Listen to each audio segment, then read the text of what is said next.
Hello guys, so today we will continue chapter 3, The Enemy. Story written by Perlas Buck. So let's continue from where we left in last video. Yes, it was a white man. हाँ, वो एक white आदमी था. The wet cap fall away and there was his wet yellow hair. जो गीली टोपी थी उसकी वो नीचे गिर गई और वहाँ उसके पीले रंग के बाल थे जो कि गीले थे. Long as though for many weeks it had not been cut. उसके जो बाल थे वो काफ़ी इतने लंबे थे जैसे उन्हें हफ्तों से नहीं काटा गया था. And upon his young and tortured face was a rough yellow beard. और उसका जो यंग फेस था और वो टॉर्चर्ड फेस था, यानी उस पर काफ़ी मारपीट की गई थी, उसे काफ़ी टॉर्चर किया गया था. Was a rough yellow beard. और उसके चेहरे पर भी पीले रंग की दाढ़ी थी जो कि काफ़ी रफ थी. उसकी दाढ़ी को भी काफ़ी टाइम से नहीं काटा गया था. तो ये जो आदमी है ये एक वाइट आदमी है, यानी अमेरिकन हो सकता है ये. और उसकी जो टोपी थी वो गीली थी और उसके नीचे उसके बाल थे वो काफ़ी लंबे लंबे बाल थे जिन्हें हफ्तों से नहीं काटा गया था. Many weeks. उसके बाल पीले रंग के थे और उसकी जो दाढ़ी थी वो भी पीले रंग की थी और काफ़ी रफ थी.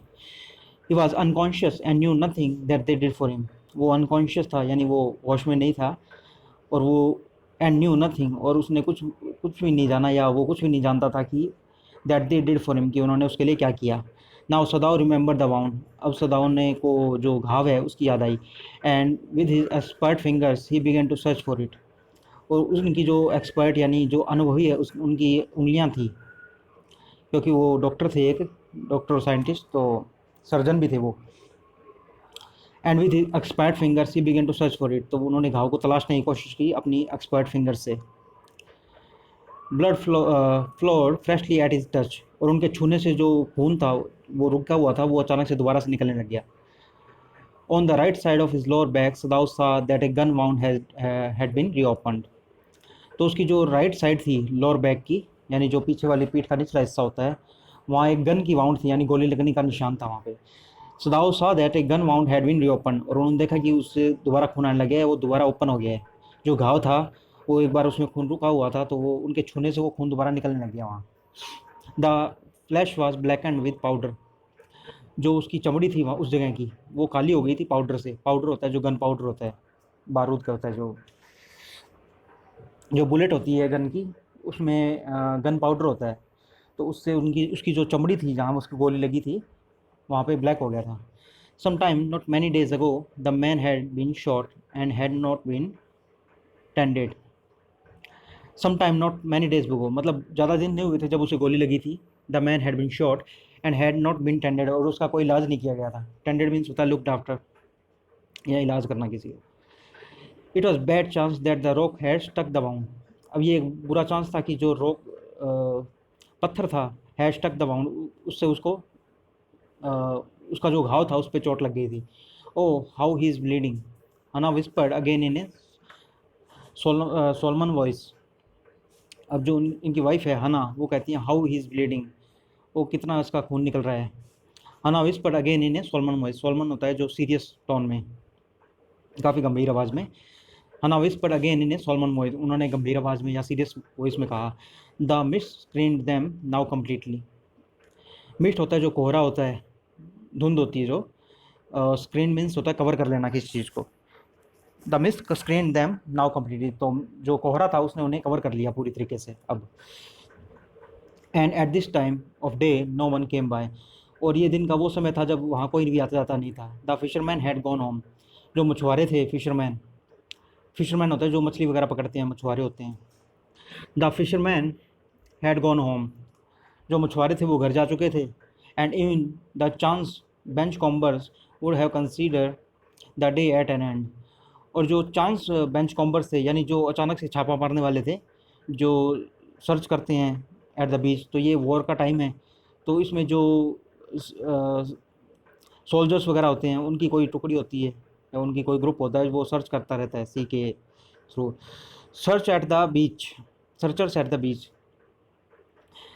तो जो कोई भी सर्च वगैरह करने वाला हो बीच पे, उसे चांस बीच कॉम्बर्स कहते हैं. यानी बीच पे कोई भी सामान पड़ा हो, सोल्जर्स नहीं होते ये, जैसे कोई भी चीज़ बीच पे पड़ी होती है, तैर के किनारे पर आ जाती है, तो उसे सर्च करने वाले होते हैं. Even the chance beachcombers would have considered a day at the end. और जो चांस बेंच कॉम्बर्स थे उन्होंने भी ये देखा था कि अब दिन है वो एंड हो गया है।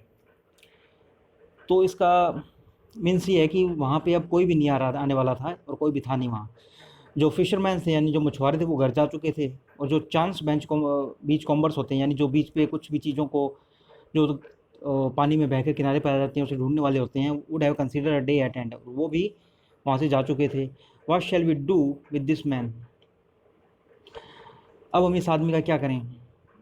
सदाऊ मटर्ड, सदाऊ ने बुदबुदाया या अपनी धीरे से आवाज़ में कहा। But his trained hands seemed of their own will to be doing what they could to stanch the fearful bleeding.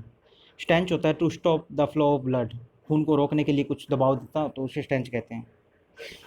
तो जो सदाऊ हैं उन्होंने कहा कि what shall we do with this man, कि इस आदमी का हम क्या करें। पर उनका जो हाथ थे, जो एक्सपर्ट हाथ थे क्योंकि वो एक सर्जन थे, डॉक्टर थे, तो उनके जो हाथ थे वो ऑटोमेटिक उसके खून को रोकने में लगे हुए थे। He packed the wound with the sea moss that strewed the beach. उन्होंने जो सी मॉस होती है यानी जो काई होती है, जो ग्रीन ग्रीन कलर का जो स्मॉल ग्रीन प्लांट्स होते हैं जो आप देखते हो पानी में, और स्टूड मीन्स होता है जो वहाँ पे पड़ी होती है, ले और जगह जगह बिखरी होती है, क्योंकि एक सी का बीच है तो यहाँ पे काई होती है वो आराम से मिल जाती है। He pack the wound with the sea moss that strew the beach, तो उन्होंने काई से उस घाव को he packed the wound with the sea moss that strew the beach, तो उन्होंने उस घाव को सी मॉस से यानी जो काई से वो बंद कर दिया। दैट थ्रू द बीच, क्योंकि वो बीच पे बिखरी हुई थी। तो जो डॉक्टर सदाऊ हैं वो एक सर्जन है, तो उन्हें पता है कि घाव को किस तरीके से बंद करना है। ये सी मॉस है यानी कि जो काई है उसका यूज होता होगा घाव को बंद करने में फर्स्ट एड के रूप में। द मैन मोर्न with pain in his stupor but he did not awaken. मोर्न होता है कोई साउंड ऑफ पेन जो कराता है आदमी दर्द में, और स्टपर होता है अनकॉन्शियसनेस, जब आदमी को कोई होश नहीं होता या बेहोश होता है। सो द मैन मोर्न with pain in his stupor but he did not awaken, तो जो वो आदमी था वो दर्द से कराहा अपनी अनकॉन्शियसनेस में, यानी बेहोश था, बेहोशी में ही कराहा, but he did not awaken, पर वो होश में नहीं आया। The best thing that we could do would be to put him back in the sea, Sadao said answering himself. अब सदाउ ने अपने आप से ही कहा कि जो सबसे अच्छी चीज़ हो सकती है वो यही हो सकती है कि हम इसे वापस समुद्र में डाल दें, यहाँ सी में डाल दें वापस। Now that the bleeding was stopped for the moment, he stood up and dusted the sand from his hands। अब जो ब्लीडिंग थी, जो खून आ रहा था उसका, वो रुक गया था फॉर द मोमेंट, कुछ क्षण के लिए। ही स्टूड अप, तो सदाऊ थे वो खड़े हुए, and dusted the sand from his hand, और अपने अपने जो हाथ हैं उनसे मिट्टी झाड़ी उन्होंने। Yes undoubtedly that would be the best, हना सेड स्टेडीली। अब जो उनकी वाइफ है हना, उन्होंने भी कहा अनडाउटली, मतलब इसमें कोई शक ही नहीं है, that would be the best, यही बेस्ट होगा कि इसे वापस सी में डाल दें। स्टेडली मतलब उन्होंने कॉन्स्टेंटली कही ये बात, बार बार कही।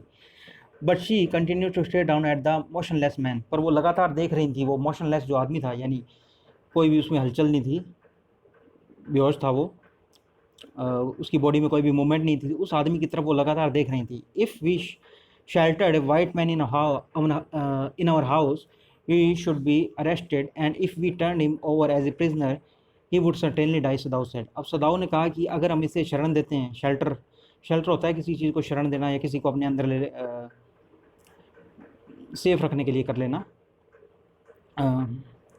If we sheltered a white man in our house, अगर हम एक वाइट मैन को, और वाइट मैन से इनका जो रिलेशन है वो अमेरिकन पीपल से ही है, क्योंकि इनकी जो वॉर हो रही है वो अमेरिका और जापान के बीच में है। So if we sheltered a white man in our house, अगर हम एक वाइट मैन को अपने घर के अंदर शेल्टर देते हैं या शरण देते हैं, वी शुड बी अरेस्टेड, हमें अरेस्ट किया जा सकता है या हमें गिरफ्तार किया जा सकता है। And if we turn him over as a prisoner, और अगर हम उसे हैंड ओवर कर देते हैं, turn him over means hand over, जो सेना है या जो आर्मी है उसको हैंड ओवर कर देते हैं, क्योंकि एक वार प्रिजनर है। If we turn him over as a prisoner, अगर हम इसे हैंड ओवर कर देते हैं एज ए प्रिजनर, एक कैदी की तरह, he would certainly die, Sadao said, तो ये अवश्य मर जाएगा। सर्टेनली मीन्स होता है निश्चित रूप से, एकदम पक्का, sure. He would certainly die, Sadao said, Sadao ने कहा कि ये तो पक्का मर जाएगा।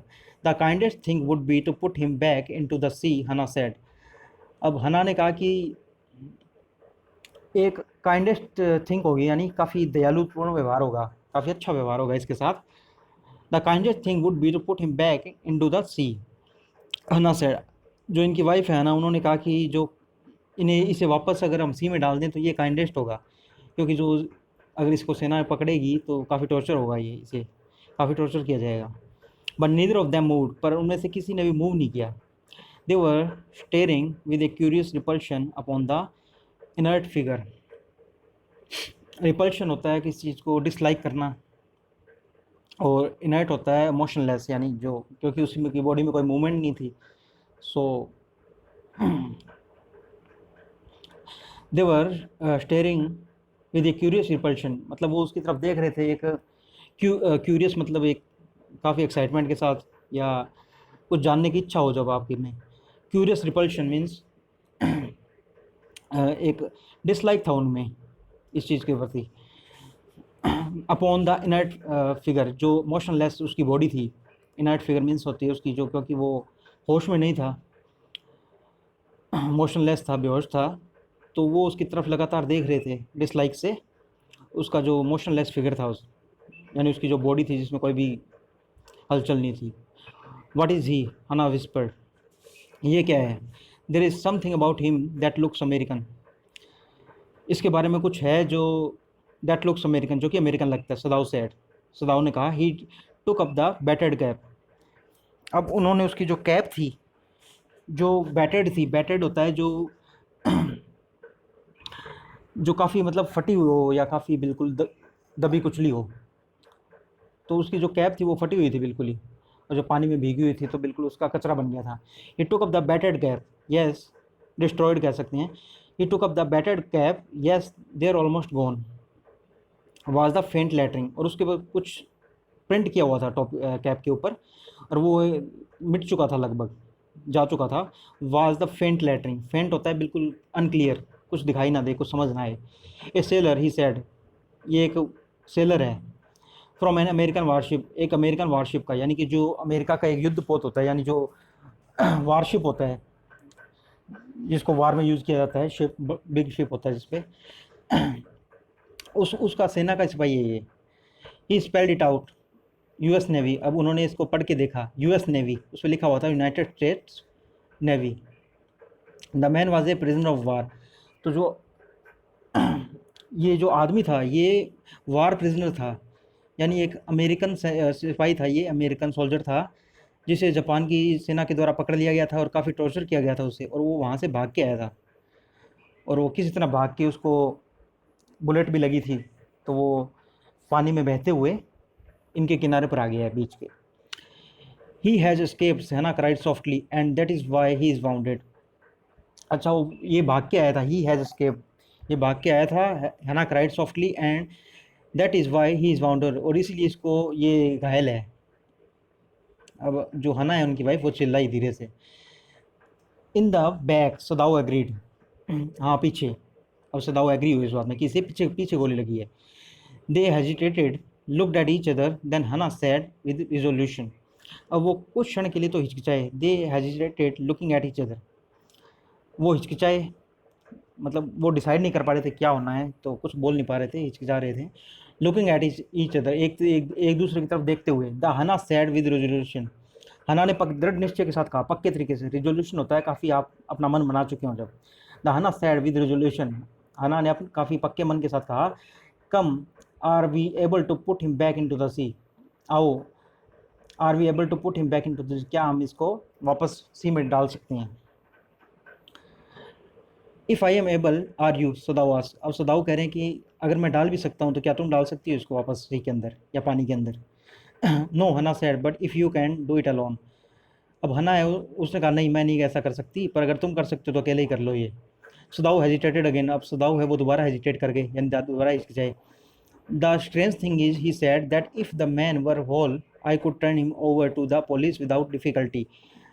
I care nothing for him. He is my enemy. All Americans are my enemy, and he is only a common fellow. You see how foolish his face is. But since he is wounded, अब जो सदाऊ है वो एक क्षण के लिए हिचकिचाए, और उन्होंने कहा कि स्ट्रेंज थिंग इज कि एक अजीब बात ये है कि अगर ये पूरा आदमी होता यानी ये घायल नहीं होता, he said that if the man were well I could turn him over to the police without difficulty, तो मुझे इसको पुलिस को सौंप देने में कोई डिफिकल्टी नहीं होती, कोई परेशानी नहीं होती मुझे। आई केयर नथिंग फॉर हिम, मुझे इसकी कोई परवाह नहीं है। ही इज़ माई एनिमी, ये मेरा दुश्मन है। All American are my enemy, जो सभी अमेरिकन है वो सभी मेरे दुश्मन हैं। And he is only common fellow, और ये एक सामान्य आदमी है। You see how foolish is face is, इसका चेहरा देखो कितना फुलिश है इसका। But since he is wounded, पर क्योंकि ये घायल है, you also cannot throw him back to the sea, Hana said. Then there is only one thing to do, we must carry him into the house. अब जो हना है सदाऊ की वाइफ, वो कह रही हैं अगर आप भी इसे सी में नहीं डाल सकते वापस। You also cannot throw him back into the sea, अगर आप भी इसे सी में वापस दोबारा नहीं डाल सकते, then there is only one thing to do, तब तो एक ही काम बच जाता है जो करने के लिए है। We must carry him into the house, हमें इसे घर के अंदर लेके जाना चाहिए जल्दी से। We must carry him into the house, हमें इसे घर के अंदर अवश्य लेके जाना चाहिए। But the servants though inquired, पर जो नौकर हैं, अब सदाऊ ने ये बात कही कि नौकरों का क्या होगा। We must simply tell them that we intended to give him to the police. अब जो हना है वो कह रहे हैं कि हम उनसे कह देंगे, we must simply tell them, हम उन्हें साधारण तरीके से कहेंगे कि that we intended to give him to the police, कि हम इसको पुलिस में ही देने वाले हैं, या हमारी इच्छा है कि इसको पुलिस में दे दें। एज इंडीड वी मस्ट, और ऐसा हम सचमुच में करेंगे भी। सदाऊ तो हना इससे कह रहे कि हम नौकरों से कह दें कि हम इसको पुलिस में ही देने वाले हैं, ये कुछ ठीक हो जाए। As indeed we must do Sadao, और हम ऐसा इसको पुलिस में ही देंगे हम, वो अब सदाऊ से कह रही हैं। We must think of the children and your position, it would endanger all of us if we did not give the man over as a prisoner of war. अब जो वाइफ है उनकी, है ना, वो कह रही हैं कि we must think of the children and your position, हमें आपकी जो पोजीशन है यानी जो आपकी रिस्पेक्ट है, क्योंकि वो एक सर्जन है और साइंटिस्ट है और काफ़ी बड़ा फिगर है, तो हमें आपकी पोजीशन और बच्चों का भी ध्यान रखना होगा। It would endanger all of us, ये हम सबको खतरे में डाल देगा। If we did not give the man over as a war prisoner of war, अगर हमने इसको पुलिस में नहीं दिया या हमने इसको आर्मी के हवाले नहीं किया, तो ये हम सबको एक कैदी के रूप में, जो प्रिजनर ऑफ वॉर है, जो युद्ध का कैदी है, तो ये हम सबको मुश्किल में डाल देगा। सर्टेनली सदाऊ एग्रीड, निश्चित रूप से सदाऊ ने कहा, बिल्कुल पक्का। आई would not think of doing anything else, मैं कुछ भी और करने के बारे में नहीं सोचूंगा बिल्कुल भी। दस agreed together they lifted the man, और ऐसा वो एग्री करके उन्होंने उस आदमी को उठाया। दे लिफ्टेड द मैन। तो ये जो स्टोरी है ये एक वॉर के टाइम की स्टोरी है, जिसमें अमेरिकन और जापान में वॉर है, सेकेंड वर्ल्ड वॉर के टाइम है ये। और क्योंकि अमेरिका और जापान की काफ़ी एक एनिमी कंट्री थे ये दोनों, जापान ने अमेरिका के पर्ल हार्बर पर अटैक किया था, और उसके रिप्लाई में अमेरिका ने हिरोशिमा और नागासाकी पर न्यूक्लियर अटैक किया था, जिसमें लाखों लोग मारे गए थे। सो ये स्टोरी उस टाइम की है कि ये एनिमी कंट्रीज़ हैं, और एक वार प्रिजनर है अमेरिका का, जो जापान में कैद से भागकर जापानी जेल से पानी में बहते हुए, जिसको गोली भी लगी हुई है, किनारे पर आ जाता है, और वो सदाऊ और उसकी वाइफ है जो हना, उन्हें वो किनारे पर मिलता है। अब सदाऊ और उसकी वाइफ हना के मन में काफ़ी डाउट है कि इसको हैंड ओवर किया जाए आर्मी को, या फिर इसको इलाज किया जाए इसका। तो वो एंड में डिसाइड करते हैं कि इसको घर के अंदर लेके जाते हैं। Certainly Sadao agreed, I would not think of doing anything else, और सदाऊ कहते हैं जब ये ठीक हो जाएगा या जैसे भी है, इसको आर्मी के हैंड ओवर कर देंगे, और इसके बारे में मैं कुछ भी अलग से नहीं सोचूंगा। सो इसका आगे का पार्ट है जो हम नेक्स्ट वीडियो में कंटिन्यू करेंगे।